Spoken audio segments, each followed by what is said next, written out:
So hello everybody, here we are with this amazing class of Unstoppable Academy. Today is the last day of this 90-day challenge and we will be calling it the end of the challenge. Okay, let's go ahead. अभी and नहीं हुआ, मुझे last का topic cover करना है actually. Last में हम cover करने वाले थे क्वेश्चन टैग्स को. इसके अलावा भी अगर किसी टॉपिक में कन्फ्यूजन हो तो आप बता सकते हो. So we will be going through question tags and question tags का स्पोकन में बहुत ज़्यादा यूज होता है and that is why I am going to cover it. Okay, दोनों तरीके बताऊंगा. एक एग्जैक्टली क्वेश्चन टैग का तरीका कैसा होता है कि कैसे क्वेश्चन टैग्स की हेल्प से आप उस सेंटेंस को बनाते हो, और दूसरा सेम चीज को आप बिना क्वेश्चन टैग की हेल्प से भी बोल सकते हो. तो दोनों तरीके आपके सामने रखूंगा. For now let's go through question tags. Okay, so question tags कैसे होते हैं, जैसे मैंने बोला कि तुम स्कूल जाओगे, ठीक है ना. मैंने इतना सेंटेंस बोला कि जय तुम स्कूल जाओगे. फिर भी अगर मुझे कंफ्यूजन है तो मैं पूछूंगा है ना, ऐसे कुछ करके पूछूंगा. तो जब मैं इस तरह के सेंटेंस देता हूँ, तुम स्कूल जाओगे है ना, तुम्हें सर्दी है ना, जहां पर आप कंफर्म भी लास्ट में करते हो, तो वो सारे सेंटेंस क्वेश्चन टैग्स की हेल्प से बनाए जाएंगे. ठीक है ना. इसका एक शॉर्टकट भी लास्ट में बताऊंगा, don't worry about it. But अगर क्वेश्चन टैग्स का आप यूज करते हो दैट्स रियली ऑसम. आपकी स्पोकन में लाइक 4 चांद लगा देगा. हिंदी के सेंटेंस पहले देख लो कैसे होते हैं. Just a sec, let me keep it here. जैसे मैंने बोला कि वह तुम्हारा दोस्त है, वह तुम्हारा दोस्त है ना. लास्ट में मैंने है ना लगा दिया, ठीक है ना. नेक्स्ट ऐसे ही तुम बिजी हो है ना, लास्ट में है ना लगा दो. ऐसे ही वह रूम की सफाई कर चुका है ना. कुछ इस तरीके से. अभी इनका ट्रांसलेशन भी दूंगा, बताऊंगा कैसे ट्रांसलेट करोगे. ट्रांसलेट में बहुत ही ज़्यादा आसान है, ज़्यादा टेंशन मत लो. वह रूम की सफाई कर चुका है ना, आज छुट्टी है ना. कुछ इस तरीके से. ऐसे next question and that's gonna be like तुम नहीं जाओगे है ना.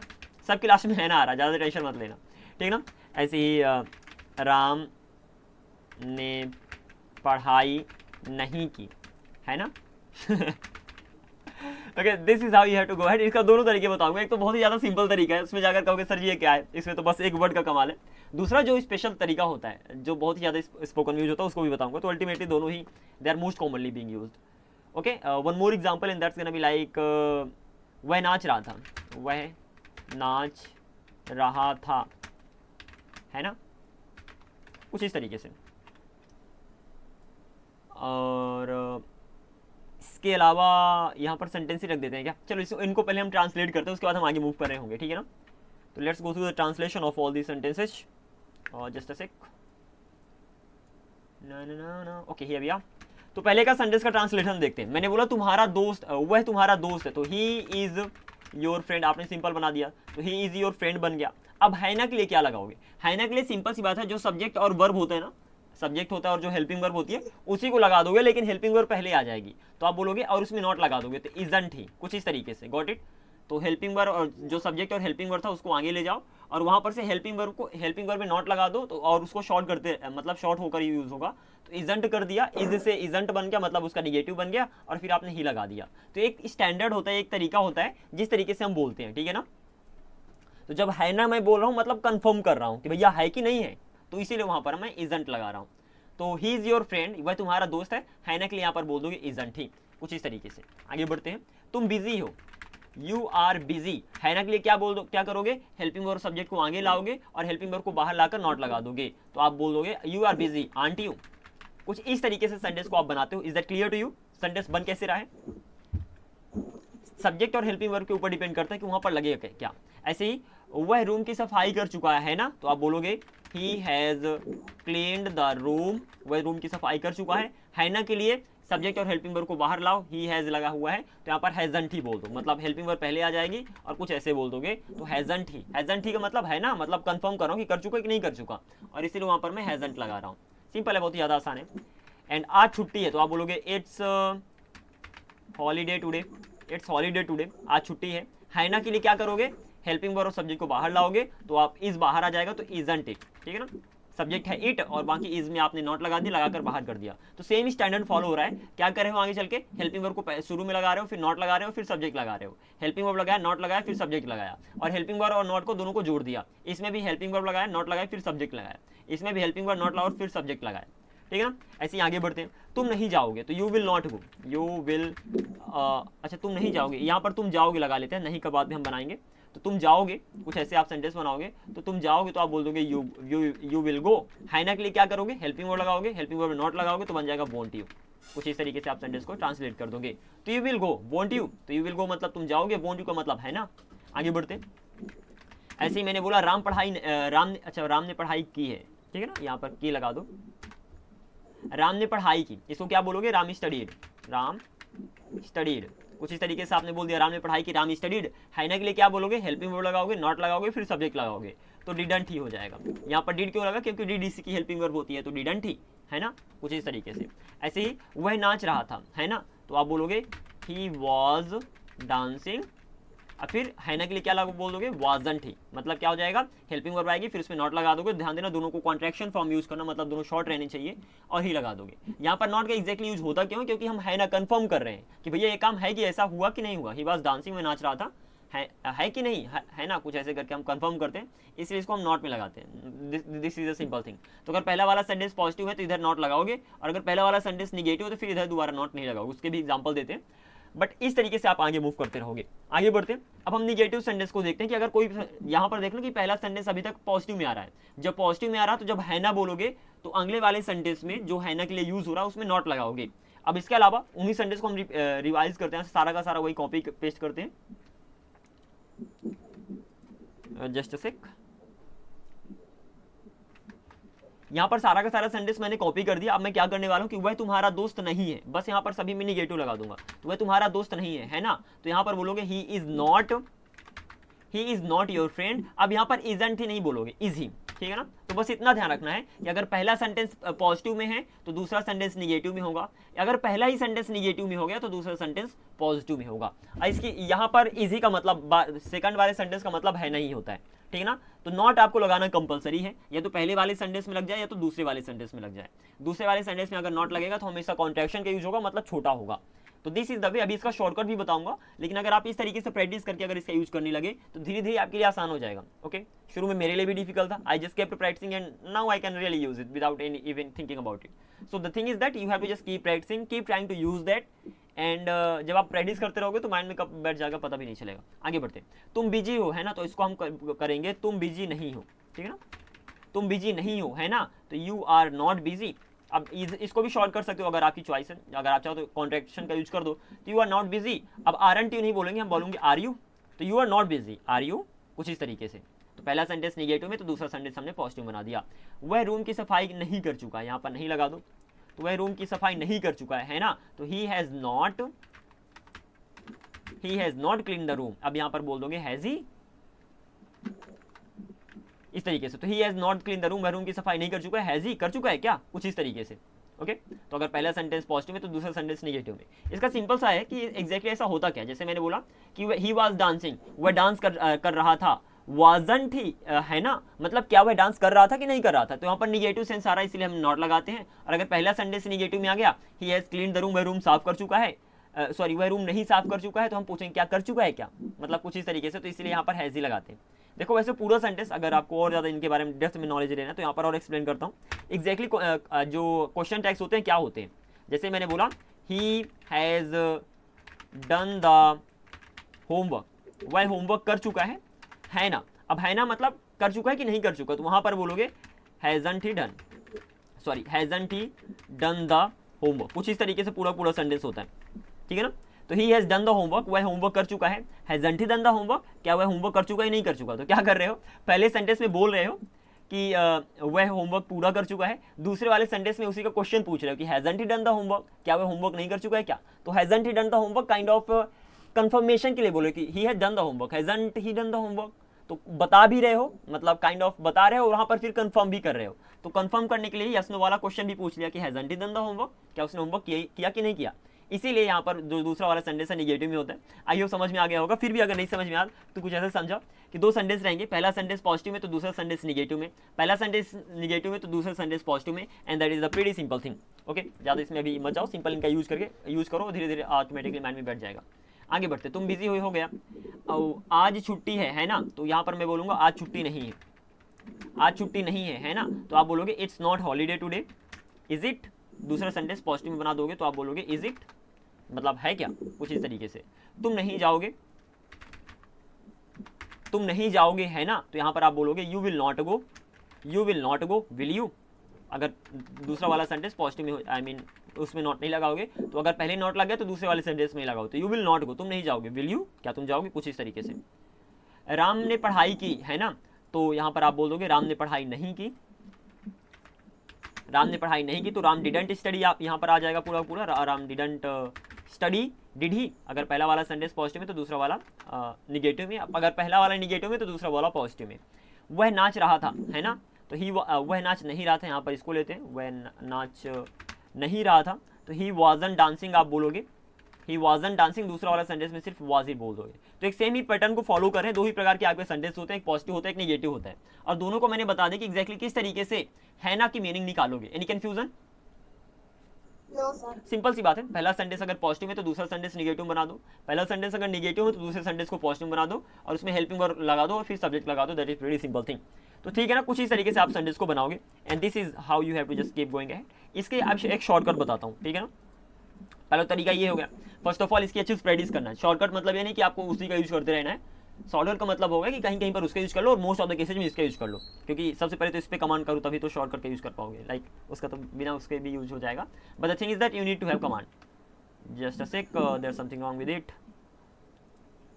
Okay just give me a second. हाँ ये भैया, अब यहाँ पर मैं बात करता हूँ कि इनको है ना को शॉर्टकट में कैसे बोल सकते हो, तो सेंटेंस सेम ही रहेगा, ही इज योर फ्रेंड। है ना के यहाँ पर कुछ मत करो, यहाँ पर सिर्फ लगा दो राइट, कुछ इस तरीके से। जब आप स्पोकन में बोलते हो ना he is your friend right, तो यहाँ पर राइट का भी मतलब है ना निकाला, तो ये एक शॉर्टकट तरीका हो गया।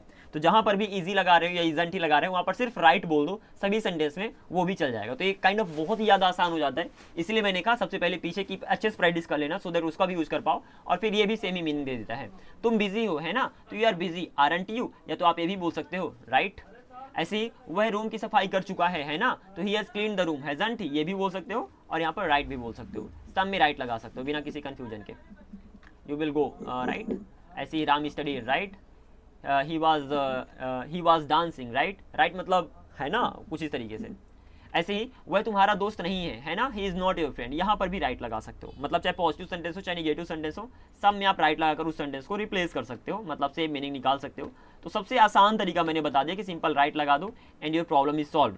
ओके, बट इसका मतलब ये नहीं कि हर जगह आपको राइट लगाकर सेंटेंस को बना देना है, इनकी सबसे पहले अच्छे से प्रैक्टिस कर लेना, देखो सेंटेंस बनते कैसे हैं, ठीक है ना। हमेशा कॉन्ट्रैक्शन का यूज होगा जब भी आप क्वेश्चन टैग्स का यूज करोगे, जब भी आप है ना वाली मीनिंग निकालने की ट्राई करोगे। तो इसको भी यहाँ पर मैं लिख देता हूँ कि जितने भी क्वेश्चन टैग्स होते हैं उनकी जो मीनिंग क्या होती है, उनकी मीनिंग होती है ना,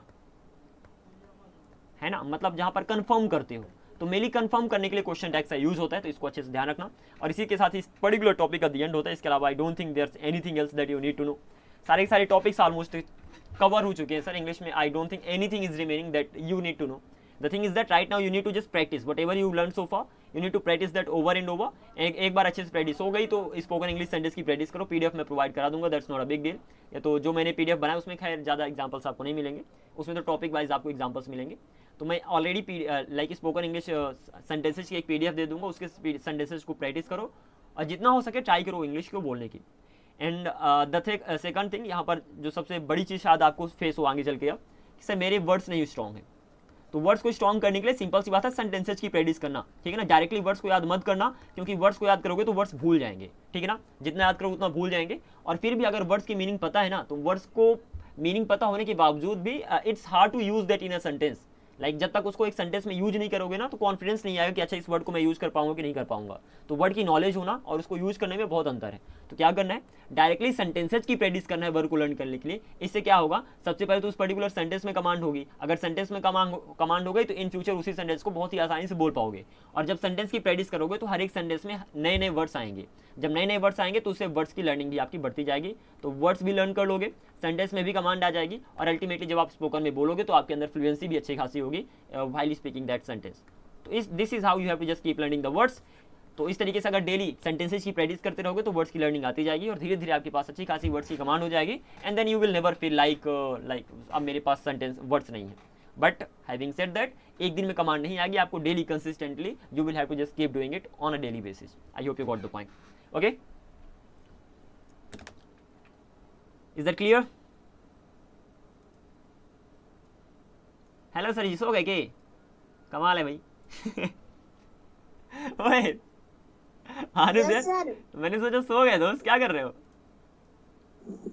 No, sir. I am studying only. Okay, you are studying. I thought you started sleeping. Come on. Okay, so this was it. I mean, ultimately English में जितना मेरे पास था knowledge, I have given my all. Okay, इससे ज़्यादा मेरे पास knowledge नहीं है sir जी, जितना मेरे पास था उतना मैंने पढ़ा दिया इन 90 डेज की क्लास में। इसके अलावा भी किसी टॉपिक के, अगर आप किसी कॉम्पिटेटिव एग्जाम की तैयारी कर रहे हो तो हर एक टॉपिक का डेप्थ होता है, ठीक है ना। ऑलमोस्ट टेंस का भी मैंने काइंड ऑफ पूरा ही डेप्थ करा दिया। बट जब क्या होता है, जब कॉम्पिटेटिव एग्जाम्स की आप तैयारी करते हो उस समय टॉपिक तो सेम ही रहेगा। Like suppose I taught you tenses, तो सारा का सारा रूल, सारा का सारा फॉर्मेट, सब कुछ सेम रहेगा, लेकिन उस टेंस से रिलेटेड बहुत सारे क्वेश्चंस दिए जाएंगे, सो दैट उन क्वेश्चंस की प्रैक्टिस करके अगर एग्जाम में कोई क्वेश्चन है तो जल्दी से आप आइडिया लाओ कि ये सही है, ये गलत है। तो I have taught you everything.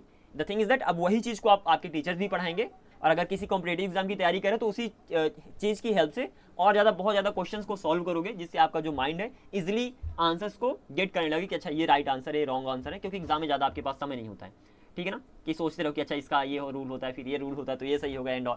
तो it's all about practice, how much you practice, whether you are preparing for a competitive exam और you are preparing for spoken English, that doesn't matter. Ultimately, there's only one thing that's gonna be helpful for you guys, and that is practice. Because of that thing only I'm speaking right now in front of you guys, and because of that thing only you are gonna be a fluent speaker for sure in further coming days. Okay, so this was it. अब बताओ sir जी, कोई confusion हो तो हम उनका वो सब भी देख लेंगे। क्वेश्चन टैग्स को खास मैंने कवर कर दिया। इसके अलावा मैं ये सारी पीडीएफ आपको देने वाला हूँ, तो आप व्हाट्सएप पे या तो टेलीग्राम चैनल पे देख लेना, सब कुछ मिल जाएगा। Apart from that thing, that was it sir ji, अब नहीं है कुछ भी। ये वर्ड्स को रिवीजन करते रहना daily, so that you don't forget it. जितनी भी वर्ड्स है डेली यूज जस्ट अ सेक। अगर वर्ड में कोई कंफ्यूजन हो तो इस पीडीएफ को रिफर कर लेना। यहाँ पर मैंने सारी वर्ड्स को अच्छे से in the right way, in the right order I have provided them. तो सिर्फ 38 वर्ड्स को इंग्लिश में याद करना है, अराउंड इतनी वर्ड्स को, और इसके अलावा सारी उनसे बनती हैं। तो आई होप आप लोगों ने ये सब देख लिया है और वर्ड्स बन रही हैं आपसे अच्छे से। नहीं बन रही तो this is really the most important thing. 10 days का चैलेंज भी यूट्यूब में, उनको फॉलो करके वर्ड को एटलीस्ट अच्छे से याद कर लेना, सो दैट वाइल ट्रांसलेटिंग आपको किसी भी वर्ड में कंफ्यूजन आए। और अगर इस 10 डेज का चैलेंज आपने फॉलो कर लिया तो आई गारंटी इंग्लिश की किसी भी वर्ड का, एक दो नहीं, किसी भी वर्ड की आप फॉर्म बता पाओगे। तो I have taught with help of this book only, and all these things have been provided and will be provided today on Telegram again, and this is how we are gonna be ending this journey. So बताओ sir जी, क्या हालचाल, अब क्या करने वाले हो? जय, Yes, sir. आप बताओ क्या होने वाला है कल से? छुट्टी। Of course it's gonna be holiday, but the thing is that आपको अलग से अपना प्लान बनाना, भूलते समय ज़्यादा समय नहीं लगेगा, ठीक है ना। तो अच्छे से दोस्त बनाकर टाइमिंग प्रैक्टिस करते रहना, so that you don't forget all these things. And talking about all these PDF, like यहाँ पर ये सेंटेंस, ये भी पीडीएफ आ जाएगी आपके पास, लाइक सेंटेंसेज की पीडीएफ है, if I am not wrong, या नहीं ये वाली नहीं है, spoken English Guru, no thanks to him by the way, this is the PDF. यहाँ पर आपको बहुत सारे सेंटेंस मिलेंगे, ठीक है ना, kind of really a good one, जिसके सेंटेंस की मैंने खुद प्रैक्टिस की है। And the thing is that I will be just providing, so इनकी हेल्प से आप बहुत सारे एग्जाम्पल्स की प्रैक्टिस कर सकते हो, और जब इन डेली एग्जाम्पल्स की सबकी प्रैक्टिस करोगे डेली तो बहुत अच्छी खासी कमांड आ जाएगी। और सिर्फ यही है, चार्ट्स है, कंजंक्शन है, कन्वर्सेशन है, डेली यूज सेंटेंसेज, क्विजेज हैं, आपकी एक्सरसाइजेज हैं, प्रेपोजिशंस है, सेंटेंसेज हैं, एक बुक है स्पोकन इंग्लिश गुरु की, tense, verbs, vocabulary and all. So almost you will be getting everything, so get ready for that too, and this is how you are gonna just keep learning. Thank you very much. This is the time to just end the class. I know I'm ending it quite early. किसी topic में confusion हो तो बता दो, मैं cover कर सकता हूँ, अदरवाइज डन। बताओ sir. No, sir, no confusion. चलो आज से कोई टेंशन नहीं लगी सर जी, क्लास हो गई खत्म, अब हम करेंगे अपने मन से प्रैक्टिस, नहीं। Okay then, thank you very much. Now I'm gonna be sending all the things directly on WhatsApp as well, on Telegram too. So just get everything from there, download them, and if possible practice as much as you can. I'll see you someday, I don't know when, but someday. Bye bye mister. And Muskan, you too, thank you very much for attending the class, and have a great day ahead guys, and have a great future too. Just keep practicing and keep learning, no doubt you guys are gonna do great. Bye bye, take care, see you later. Take care. Bye bye.